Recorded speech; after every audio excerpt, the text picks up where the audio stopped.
Tudo bem. Então, vamos lá. Começamos a gravação, então. Tá. Bom dia a todas e todos.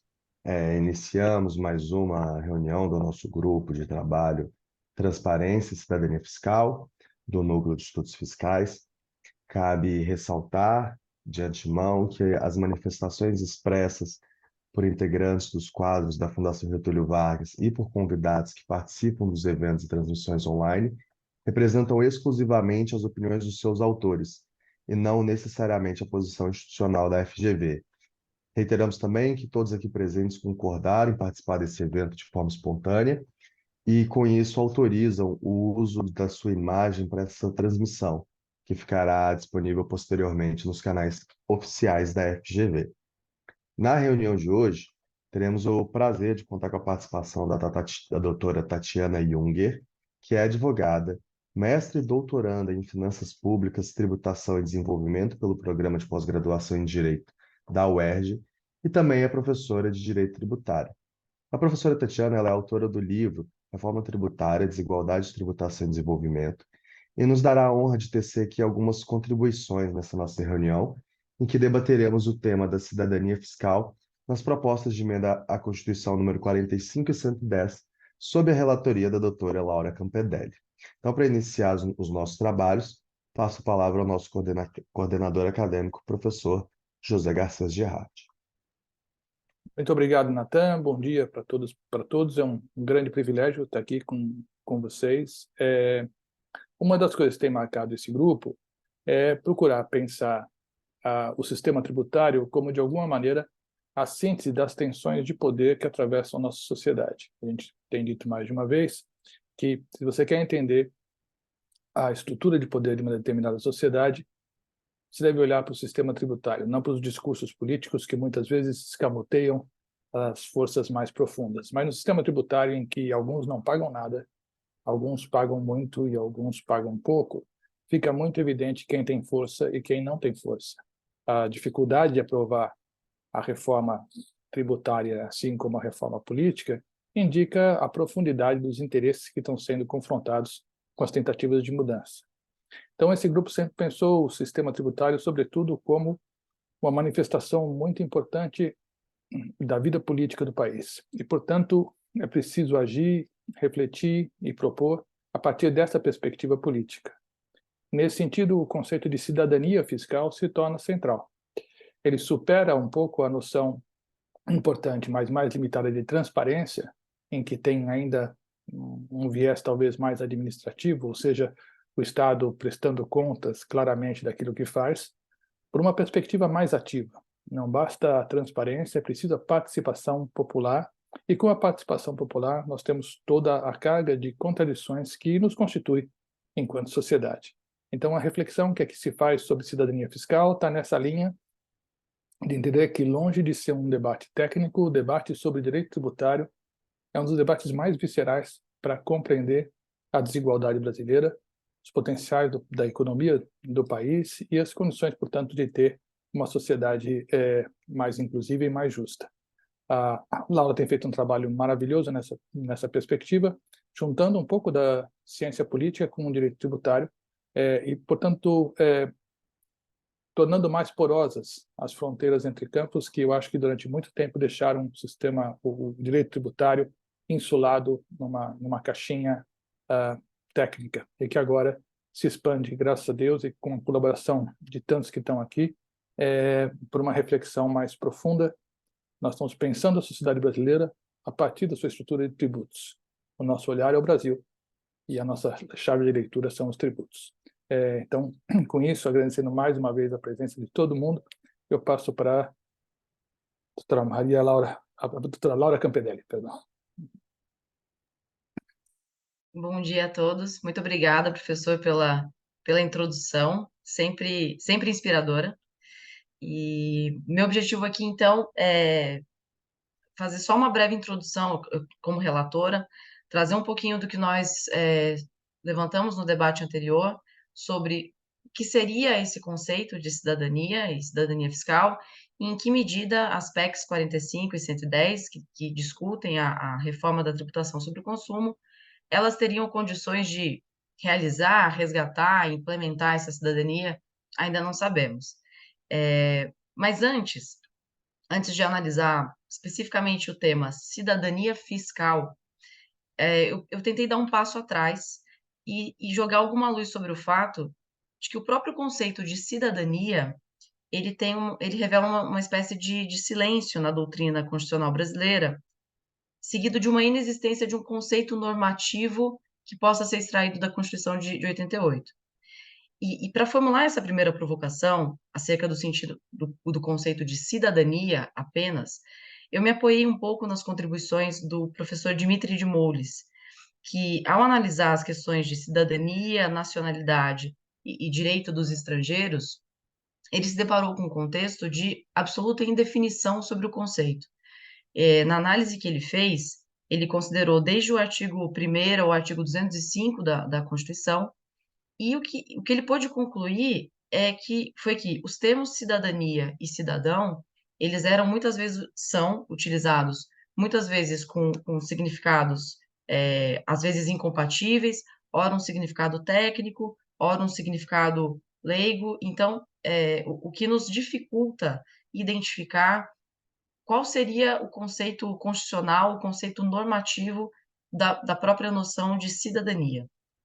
E, na minha opinião, isso nos colocaria um desafio adicional aqui nesse grupo, que já que estamos discutindo a noção de cidadania fiscal, se sequer temos clareza sobre o que seria cidadania, talvez o nosso desafio em entender, em buscar conceituar a cidadania fiscal, ele também envolva alguns passos atrás para a gente começar essa construção.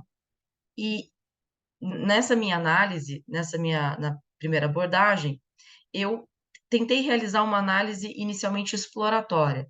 Eu fui olhar na doutrina para identificar como que variados autores estariam trabalhando esse conceito de cidadania fiscal. E o que eu identifiquei foi que são identificáveis pelo menos 3 acepções, não sei se são as únicas, não, enfim, as que eu consegui identificar nessa primeira análise foram pelo menos 3. E, de certa forma, conceituações de cidadania fiscal que parecem refletir uma espécie de paralelo entre direitos cívicos, direitos políticos e direitos sociais.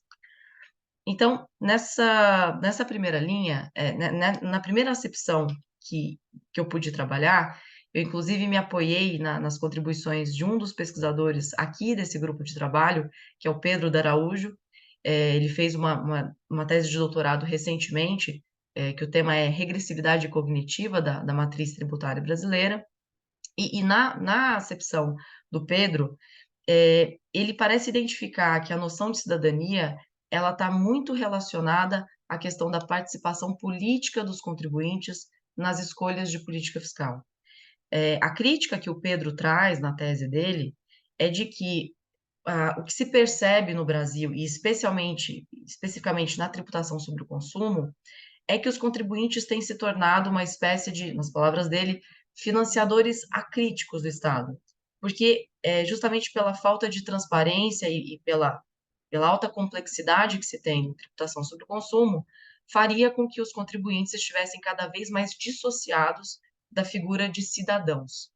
E nessa leitura que o Pedro faz desse paralelo da cidadania fiscal com a noção de participação política, um conteúdo normativo possível que poderia ser extraído da Constituição de 88 seria aquele do artigo 150, parágrafo 5º, que diz que a lei determinará medidas para que os contribuintes sejam informados sobre a carga tributária que incide ali nas mercadorias e serviços. Então, essa seria uma primeira aproximação possível do conceito de cidadania fiscal. Mas a doutrina parece não parar só por aí. E olhando outros doutrinadores, e agora com especial enfoque na doutrina do professor José Casal Tanabás, o que parece haver é um paralelo entre a noção de cidadania fiscal e a persecução de objetivos objetivos redistributivos e de justiça social por meio da tributação. O professor Nabás, o que ele fala é que, hoje em dia, a cidadania, ela reflete um universo muito mais complexo e diversificado de direitos. E que justamente por isso, a cidadania fiscal, ela não se encerraria na simples participação política dos contribuintes, mas ela alcançaria também questões relacionadas à busca por uma tributação mais solidária, por assim dizer. E nesse sentido, um conteúdo normativo possível dessa compreensão sobre cidadania fiscal poderia ser extraído, por exemplo, do artigo 3º da Constituição Federal, que diz que é um dos objetivos do nosso Estado construir uma sociedade livre, justa e solidária, livre, justa e igualitária, o que seria, portanto, um dos objetivos a serem perseguidos por meio da tributação.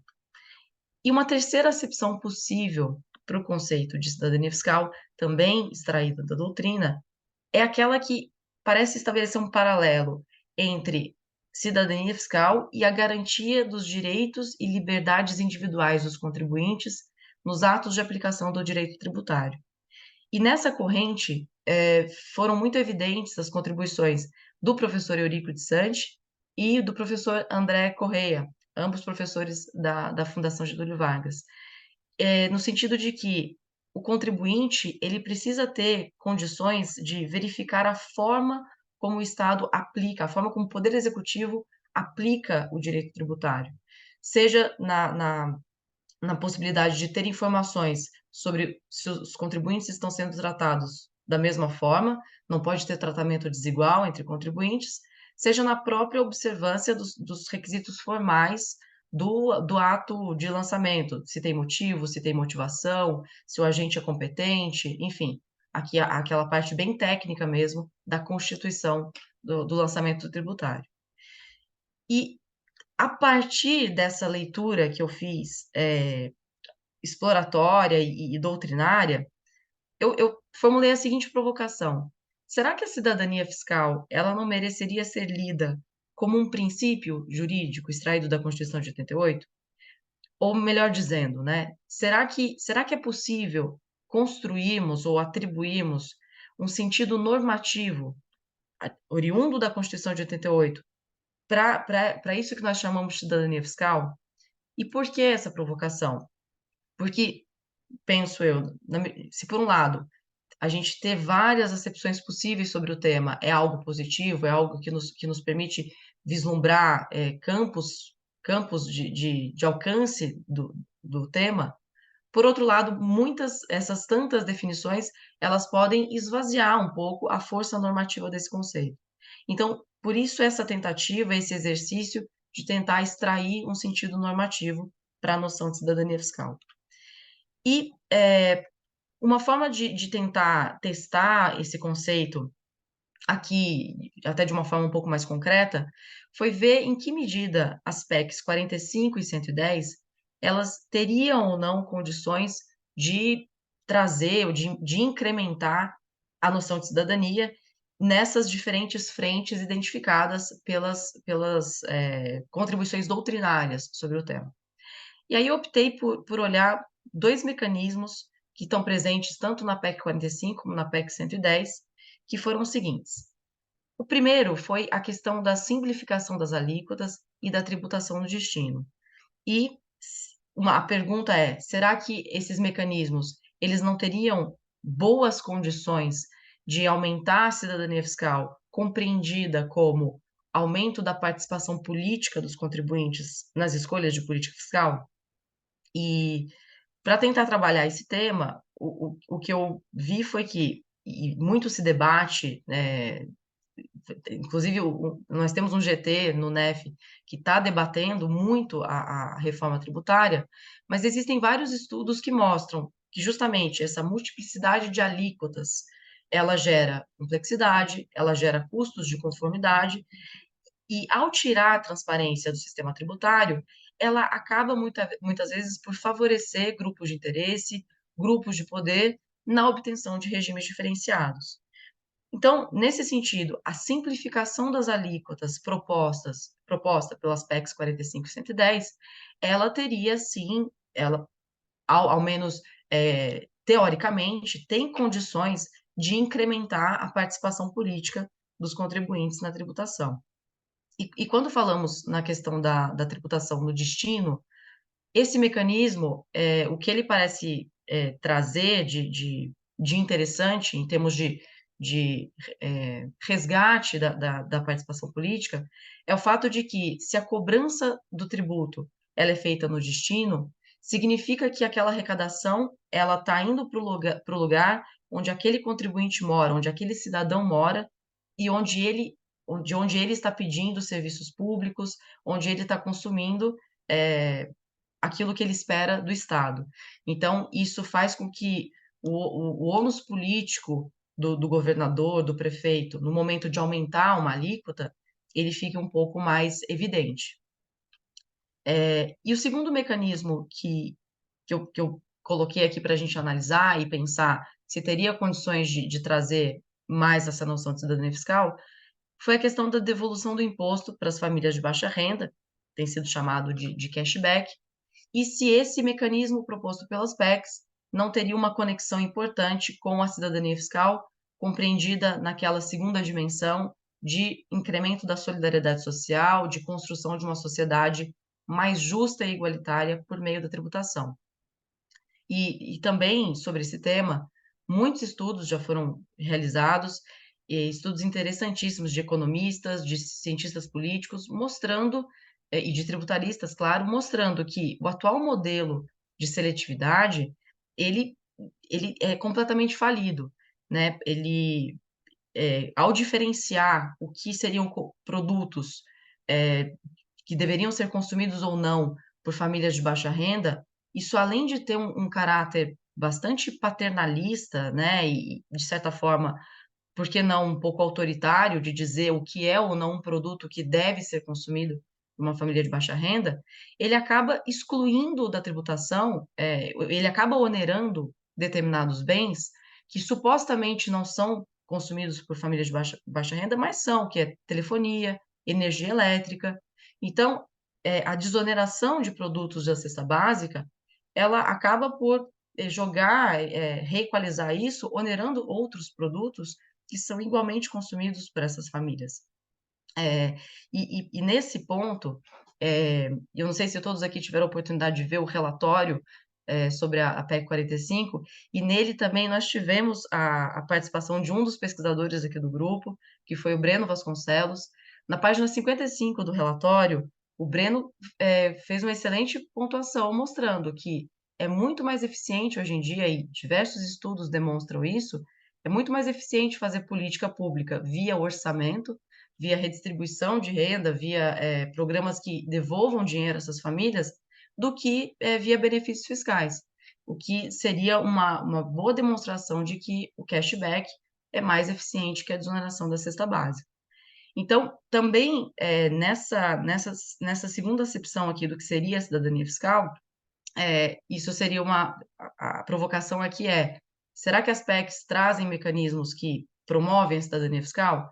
E nessa minha primeira provocação, de novo, hipoteticamente, teoricamente aqui, nos parece que sim, que ela tem condições, são mecanismos que têm condições de incrementar.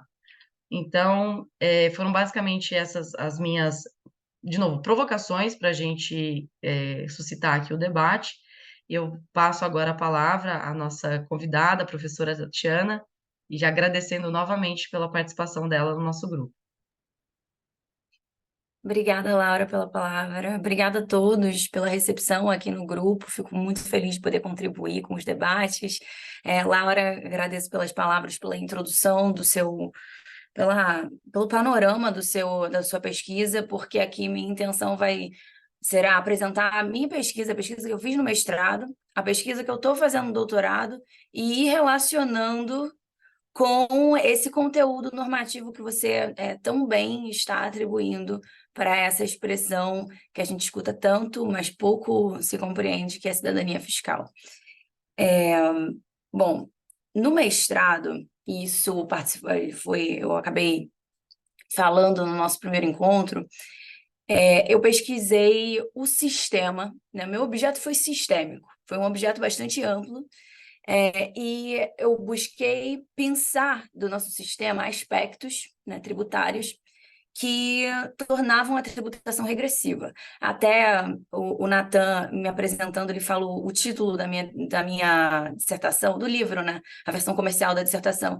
E o subtítulo é Desigualdade, Tributação e Desenvolvimento. E ele mostra exatamente as etapas que eu imaginei no final, que mostram, né, o caminho da desigualdade até desenvolvimento, passando pela tributação como um mecanismo apto a trazer soluções para essas distorções que eu identifiquei na desigualdade, porque essa foi uma premissa, né? Óbvio. Você tem que avaliar se a desigualdade é um problema ela própria. Minha conclusão na pesquisa foi que ela era, sim, um problema sozinha, independentemente de escassez material. A desigualdade é um problema relativo, não é um problema absoluto.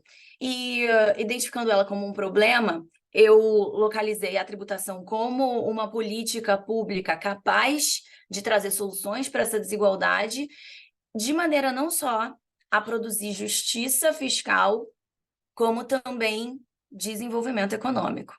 Essa foi uma preocupação que eu tive, porque na época que eu estava fazendo pesquisas preliminares para a minha dissertação, eu me deparei com várias obras falando sobre sanatórias à regressividade tributária do nosso sistema como uma condição de justiça.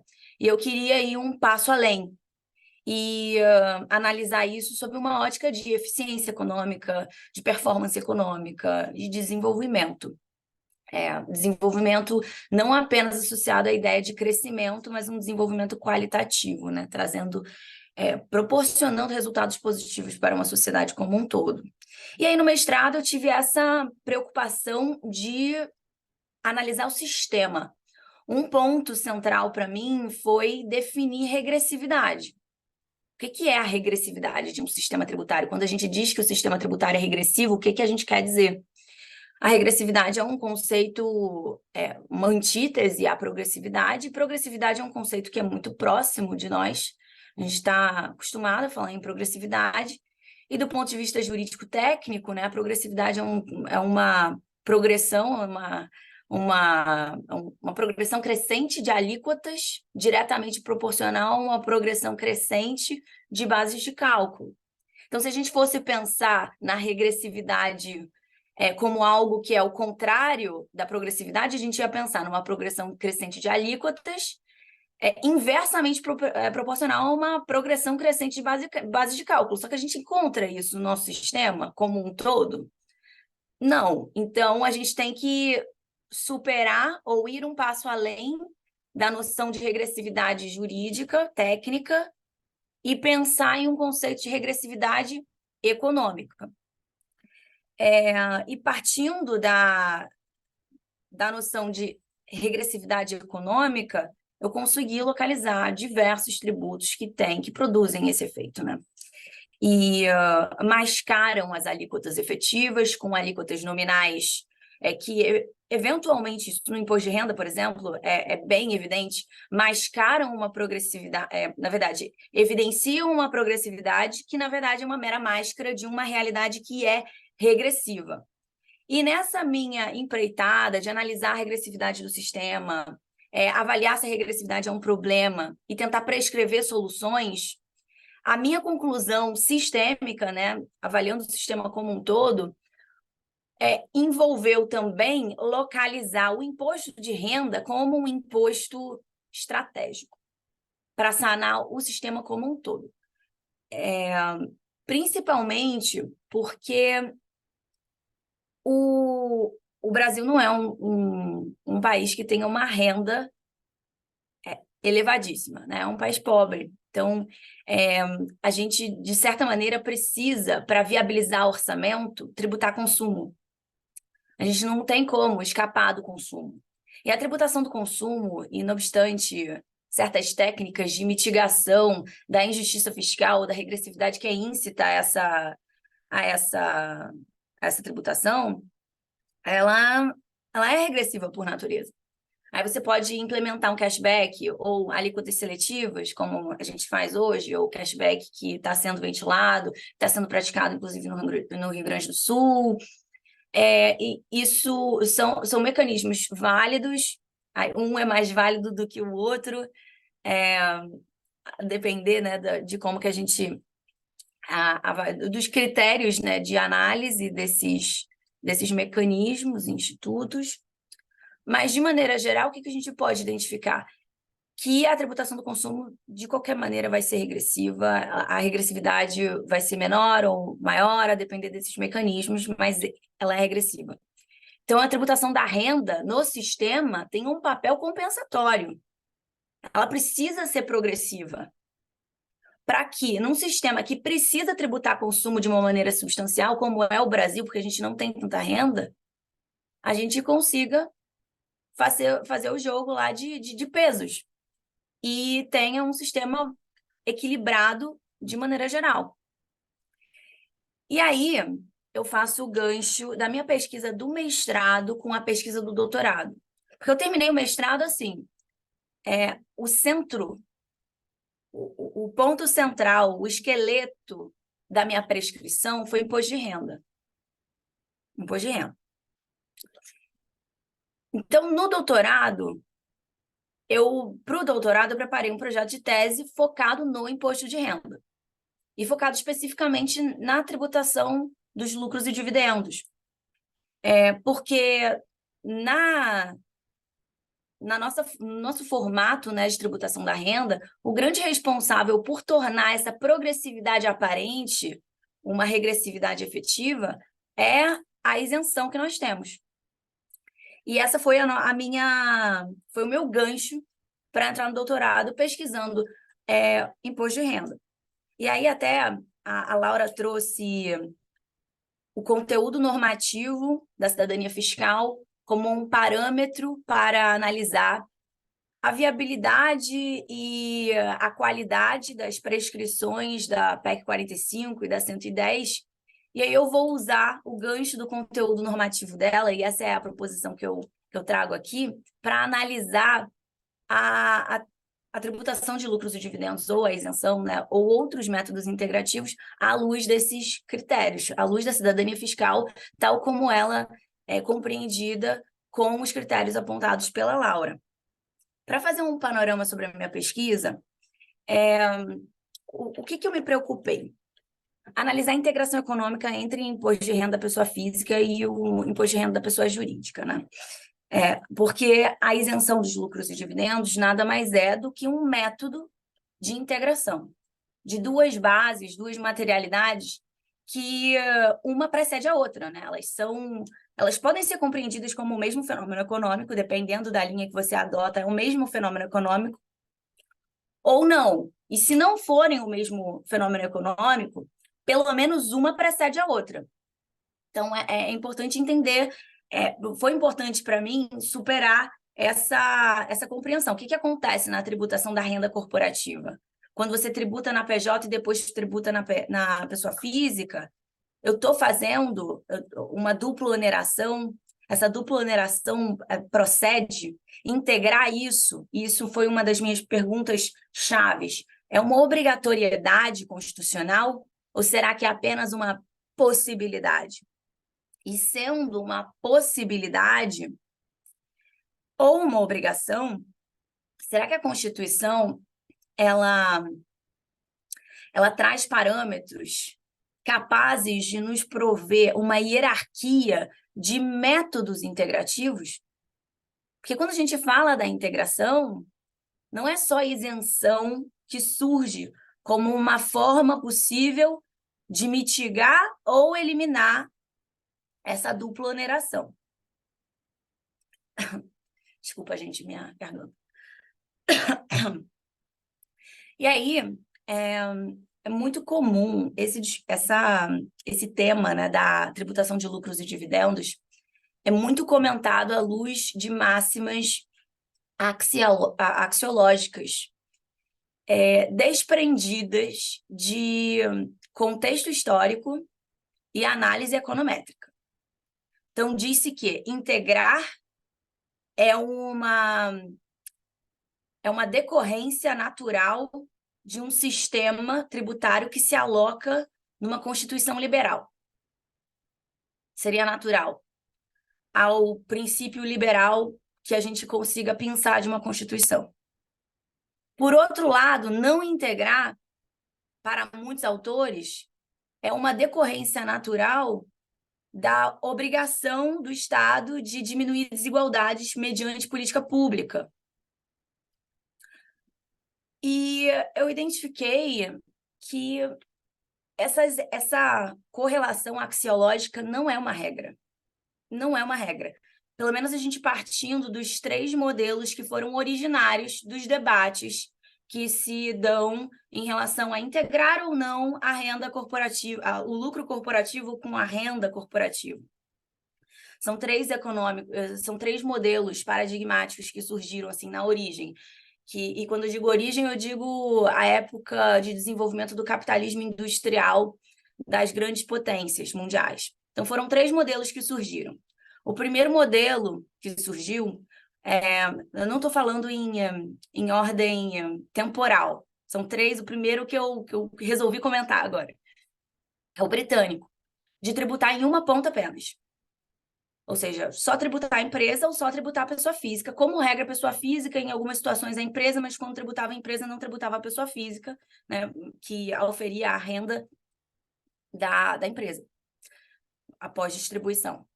E essa era a praxe porque partia-se da premissa de que a pessoa jurídica era uma ficção jurídica. Então,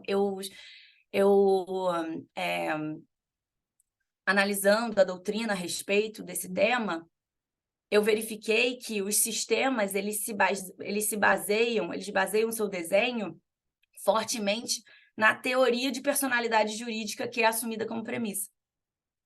Então, na Inglaterra, assumia-se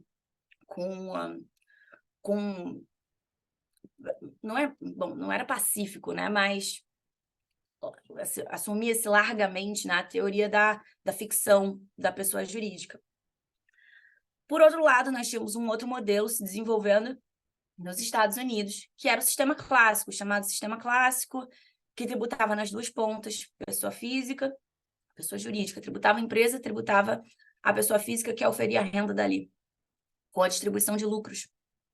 E na origem, sem nenhum tipo de integração, hoje os sistemas, né, evoluídos, eles misturam, né, eles são mistos. Mas a origem do sistema, o sistema clássico, não tinha nenhum tipo de integração, porque nos Estados Unidos desenvolveu-se a premissa teórica da teoria da realidade. A personalidade jurídica lá era uma realidade. E aí a gente tem 2 sistemas de tributação da renda corporativa distintos, que se baseiam em cada canto em premissas teóricas distintas, no que diz respeito à teoria da personalidade jurídica assumida. E é interessante ver que não é arbitrário. A adoção de premissas distintas não é arbitrária nesses 2 países, né, que a gente está usando para ilustrar o desenvolvimento dessas teorias. O capitalismo industrial, nesses 2 países, foram desenvolvidos com particularidades. O capitalismo industrial na Inglaterra, ele teve as suas corporações, ele se caracterizou pelo surgimento de grandes corporações que mantiveram a característica familiar. Então, propriedade e controle eram 2 características das grandes corporações que se sobrepunham, eram empresas familiares. E o Estado agia em absoluta consonância com o particular naquele contexto para o desenvolvimento do capitalismo industrial britânico. Isso foi fundamental para que fosse compreendida a PJ como uma mera ficção. Porque se o controle e a propriedade estão sobrepostos, depois o lucro sendo distribuído, aquela renda é a mesma coisa que o lucro que foi tributado anteriormente. É uma empresa familiar.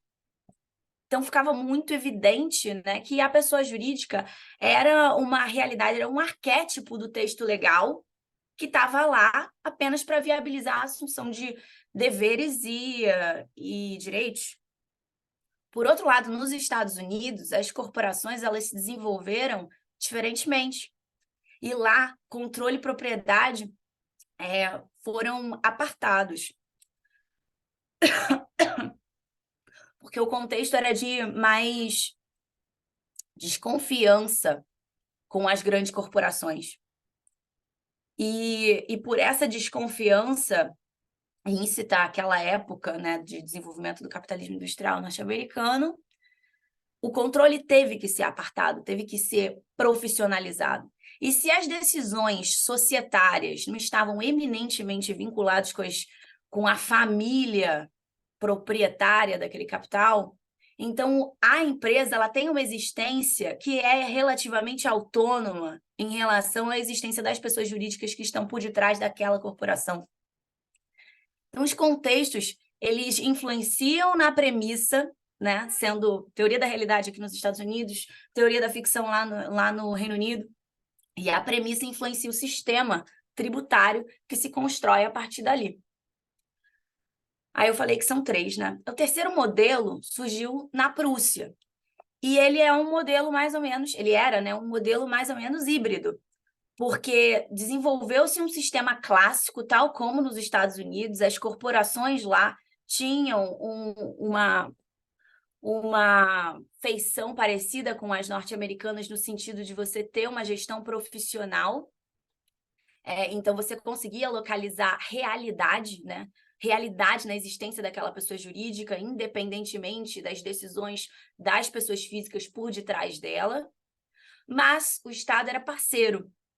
Ele não existia um sentimento de desconfiança em relação ao particular. Então, no desenvolvimento do capitalismo industrial alemão, né, prussiano, o Estado chegou junto das corporações. E aí, isso refletiu no modelo tributário de então como sistema clássico, como eu já tinha dito, mas com mecanismos de integração.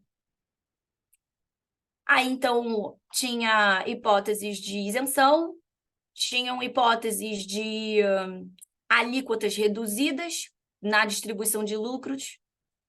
Então daqui a gente já consegue ver algumas coisas.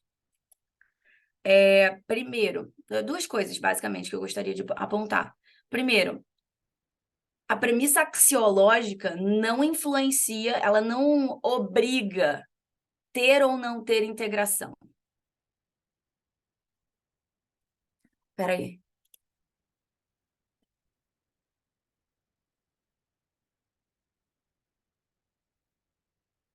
Ah, tá. Eu tô vendo aqui o que o professor José tá escrevendo. Eu já vou concluir e passo. Bom, então aqui eu estava investigando se no Brasil a gente precisa integrar, né, se é uma obrigatoriedade constitucional ou uma possibilidade. E se existiria algum método integrativo preferencial, um em relação ao outro. Um desses possíveis é a isenção. Ela está performando bem ou não? E aí eu gostaria de refletir aqui, junto com vocês, se a integração no método isentivo, que é o que a gente usa, atende requisitos de cidadania fiscal, gente. Os atributos da cidadania fiscal, tal como apontados pela Laura. Então, em primeiro lugar, assumindo a cidadania fiscal como participação política. O método isentivo, ele cria uma regressividade real, né? Ele se sobrepõe a uma progressividade efetiva, uma progressividade aparente, nominal, uma progressividade nominal, e cria uma regressividade efetiva. Isso é uma reverberação, isso é um resultado efetivo da participação dos cidadãos? É isso que a sociedade deliberou? E isso nos remete à criação, né, da isenção, a instituição da isenção em meados dos anos 90. E o objetivo naquela época, pelo menos o objetivo ventilado, expresso, foi de atração de investimentos. Essa atração de investimentos aconteceu? Será que a variação de investimentos de capital estrangeiro no Brasil se deu em função do tratamento fiscal dos dividendos, ou dos lucros e dividendos, ou outros aspectos influenciaram? Aliás, uma pergunta interessante de se pôr aqui, que tem tudo a ver com econometria, é possível fazer essa vinculação? A gente consegue correlacionar diretamente? E Segunda percepção de cidadania, o segundo conteúdo normativo apontado pela Laura, como percepção de justiça social e de redistributividade, né, tal como prescrita pelo artigo 3º, inciso 3º da Constituição, a isenção de lucros e dividendos atende a isso, e aí acho que essa é a resposta mais fácil. Não, ela cria uma regressividade efetiva em cima de uma progressividade nominal, e ela frustra, no final das contas, esse objetivo. Isso sozinho é capaz de eliminar a isenção como um método viável? Não, porque você tem que olhar o sistema como um todo. Eventualmente, alguns reflexos positivos vão compensar esse reflexo negativo. E, em terceiro, a sindicância, né, da aplicabilidade do direito tributário pelo Estado. A possibilidade de a gente analisar e ter uma conclusão crítica sobre a aplicação correta ou não. E aí isso se relaciona muito fortemente com transparência e complexidade. E com relação à transparência, me parece que a isenção não é um método positivo, porque ela cria essa regressividade real, que está mascarada por uma progressividade nominal. E da perspectiva da complexidade, eu acho que é importante, e vai ser importante para mim, Laura, obrigada por esse insight, inclusive, usar isso como parâmetro para avaliar se existe um método preferencial em relação a outro, quando se fala em integração econômica das bases tributáveis pelo imposto de renda da pessoa jurídica e da pessoa física. Com isso, eu passo a palavra de novo a vocês, agradeço pela atenção, foi um prazer falar com vocês a respeito da minha pesquisa. Muito Professora obrigado, Tatiana, doutora. Vai lá, professora Tatiana, muito obrigado pelas contribuições. Acrescenta bastante ao trabalho que estamos desenvolvendo nos últimos meses para debater a cidadania, para pensar o sistema tributário a partir da perspectiva do cidadão, do indivíduo, e poder traçar novos olhares para o futuro da tributação no país. Eu abro agora para os nossos colegas e passo a palavra ao professor Garcês. Não, justamente, quero só fazer uma sugestão. Primeiro, eu queria agradecer muito a doutora Tatiana e pedir desculpas aqui. Nosso tempo é muito, muito apertado e são provocações tão instigantes, né? Eu gostaria de convidar os nossos colegas, nossos amigos que estão aqui, a fazer uma rodada de comentários, de reações sobre esse tema. Nós temos ainda um pequeno tempo, mas pelo menos 2 minutos, mais ou menos, de cada um, para que possa comentar. Estou vendo aqui doutor Guilherme, estou vendo a doutora Mariana, doutor Telírio, doutora Maria Rafaela, também Natan, se quiser comentar, para que a gente possa ter uma pluralidade de olhares assim. Laura, pode ser assim, não? Para que a gente possa ouvir um pouquinho. Eu acho importante ter essa diversidade, agradecendo mais uma vez a doutora Tatiana. Doutor Telírio, muito obrigado por estar conosco, por favor. E Natan já passa a coordenação novamente, né? Obrigado, professor. Parabéns, Laura, professora Tatiana, pelas exposições. Acho que a gente precisa discutir e tangibilizar, dar concretude a esse conceito de cidadania fiscal. Eu queria trazer uma reflexão ouvindo vocês e algo que me colocou para pensar um pouquinho na semana passada, com a publicação pelo Grupo de Trabalho da Câmara do texto substitutivo à reforma tributária. Eu acho que foi na quinta-feira. E um pouquinho antes foi publicada uma espécie de carta aberta assinada por diversas associações, a PET, a BDF, federações de associações comerciais, apontando um assodamento, que foi a expressão usada na carta, na aprovação da reforma, porque a gente tem um substitutivo saído no final de junho e a intenção do presidente da Câmara é colocar isso já em aprovação direto no plenário para a conclusão da aprovação agora na primeira semana de julho, ou seja, a sociedade teria poucos dias, cerca de 10 dias úteis, para avaliar um texto de uma reforma que vai mudar bastante com o nosso dia a dia. Então, é claro, a intenção da carta acho que é resguardar justamente o que a gente está conversando aqui, participação política da sociedade, ou seja, cidadania fiscal no processo de aprovação da reforma tributária. Mas a gente tem, de um lado, uma reforma que está sendo amadurecida há quase uma década, acho que aqui na GV isso é discutido há pelo menos 9 anos, e a gente está num momento aparentemente propício, primeiro ano do governo novo.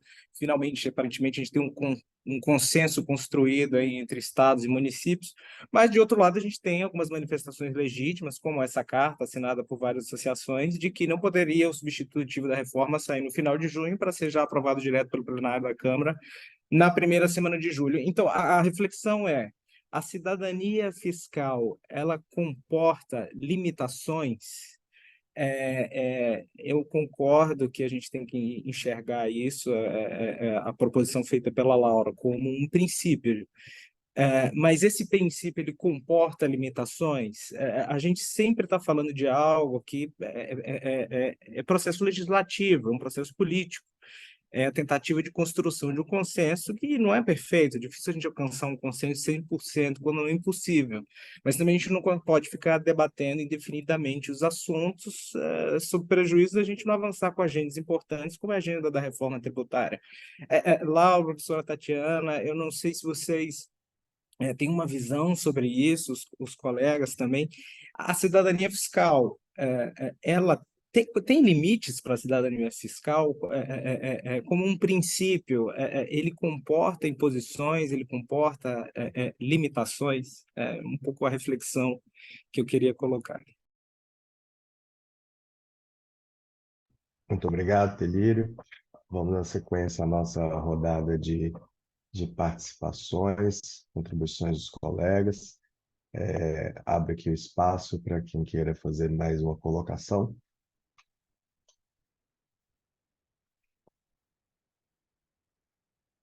Doutor Breno, por favor.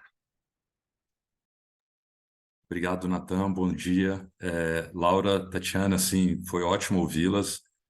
E eu tenho uma dúvida, aproveitando que Telírio trouxe a questão da reforma tributária, da PEC 45, eu sei que não é exatamente... Tatiana estava falando de uma segunda parte da reforma tributária que a gente vai enfrentar, que é a tributação da renda, mas eu acho que está tudo aqui interligado. Deixa eu fazer uma pergunta. Olhando para a PEC 45, vocês não acreditam que a impossibilidade da concessão de benefícios fiscais prevista na PEC também conversa, dialoga com o princípio da transparência e da cidadania fiscal? E aí a minha pergunta, eu justifico. Laura, eu sei que é minha colega de doutorado, então ela conhece exatamente a mesma literatura a qual eu vou me referir. Não sei se, muito provavelmente Tatiana também, sobre a ideia de o quanto a lógica do rent-seeking no Brasil, né, da ideia de busca por rendimentos que já estão formados, né, que são rendimentos, a disputa por rendas do Estado, o quanto isso facilita e o quanto isso acaba sendo dominado por aqueles que têm mais poder econômico e como isso acaba também gerando aí uma dependência da trajetória, porque esses grupos acabam se fortalecendo economicamente e lutando contra futuras reformas, né? E eu acho que isso conversa talvez até um pouco com algumas das manifestações que a gente tem visto contra a reforma tributária de alguns desses grupos que se beneficiaram ao longo dos anos, se fortaleceram e hoje manipulam argumentos com chavões de justiça social, de necessidade de alguns outros debates e tudo mais para bloquear a reforma. O quanto isso também não é antidemocrático? Eu queria... o quanto isso? Então, minha pergunta é, o quanto isto é antidemocrático e o quanto, neste aspecto, a reforma, a PEC 45, também conversa com a garantia da cidadania fiscal? Essa pergunta não sei se ficou clara. Doutora Laura. Obrigada, acho que Telírio e Breno trouxeram pimenta aqui, né? Como diz o professor Garcês, jogaram tabasco aqui. Eu acho que tem tudo a ver as duas colocações, mas eu vou começar pela do Breno primeiro. Eu acho que uma das preocupações, Breno, que tem me movido também ao pesquisar o tema, é que justamente pela falta de uma clareza normativa sobre o tema, cidadania fiscal ela permite um uso político. Isso é uma crítica que foi colocada até pelo professor Dimitri, numa passagem que eu tinha usado até nos slides anteriores. Quando não se tem uma clareza normativa sobre o tema, é possível utilizá-lo de acordo com o vento, né? Então, fica muito fácil essa manipulação. Então, eu acho que isso é algo a se pensar. E sobre a pergunta do Telírio, sobre se a cidadania fiscal comporta ou não limitações, eu acho que, se a gente voltar um pouco, talvez, para a ciência política, o próprio modelo democrático, o próprio modelo das urnas, ele implica que nós façamos algumas simplificações, né? Então, quando eu voto, quando eu formo maiorias, né, e acho que o processo legislativo tem muito disso, eu necessariamente preciso, aquelas maiorias ali, elas são provisórias, elas não são maiorias tão homogêneas quanto a gente pensa. E é por isso que eu acho que o debate sobre cidadania fiscal, além dele ter essa camada desse desafio da gente pensar o conteúdo normativo, ele também perpassa pelas questões de legitimidade e pela percepção de legitimidade da tributação. E é nesse ponto que eu acho que talvez as PECs, justamente pelo fato de estarem com o debate da forma como estão e possibilitando essa participação das pessoas, e elas trazem mecanismos que, além de nos possibilitarem tentar tangenciar um pouco mais o que seria esse conteúdo normativo, elas também trabalham em prol de uma legitimidade maior de como acontece a dinâmica da tributação. Então, eu acho que nisso elas talvez teriam a ganhar. Eu só estou preocupada aqui com o meu tempo, eu vou abrir a palavra para outros, porque eu já falei demais hoje, mas depois eu volto se houver tempo. Bom, professora Tatiana, se quiser fazer algumas considerações diante dos apontamentos do Breno, do Eu fiquei Otelírio, preocupada porque eu também já fiz um uso excessivo da minha palavra, fica à vontade mas outros 2 minutos aí. com relação à pergunta, né, o ponto crítico apontado pelo Breno, realmente, eu confesso que eu tenho sentimentos conflitantes em relação à concessão de benefícios. Eu entendo que ele cria, sim, a concessão, de maneira geral, cria distorções no sistema, ela cria um favorecimento de grupos que são mais influentes, de segmentos que são mais influentes, mas, em abstrato, eu consigo reconhecer que benefícios podem trazer resultados positivos extrafiscais, né? Então, eu fico aqui pensando se a questão será vedar ou se é criar bons mecanismos de controle e monitoramento. Principalmente criação de parâmetros legais na fixação de benefícios, de bons benefícios, né, o controle prévio, e parâmetros de monitoramento para aferir, ao longo da fruição desse benefício, o atendimento ou o não atendimento dos resultados a que ele inicialmente se propôs. Então, eu acho que eu convirjo mais para esse lado do controle do que para a vedação em absoluto.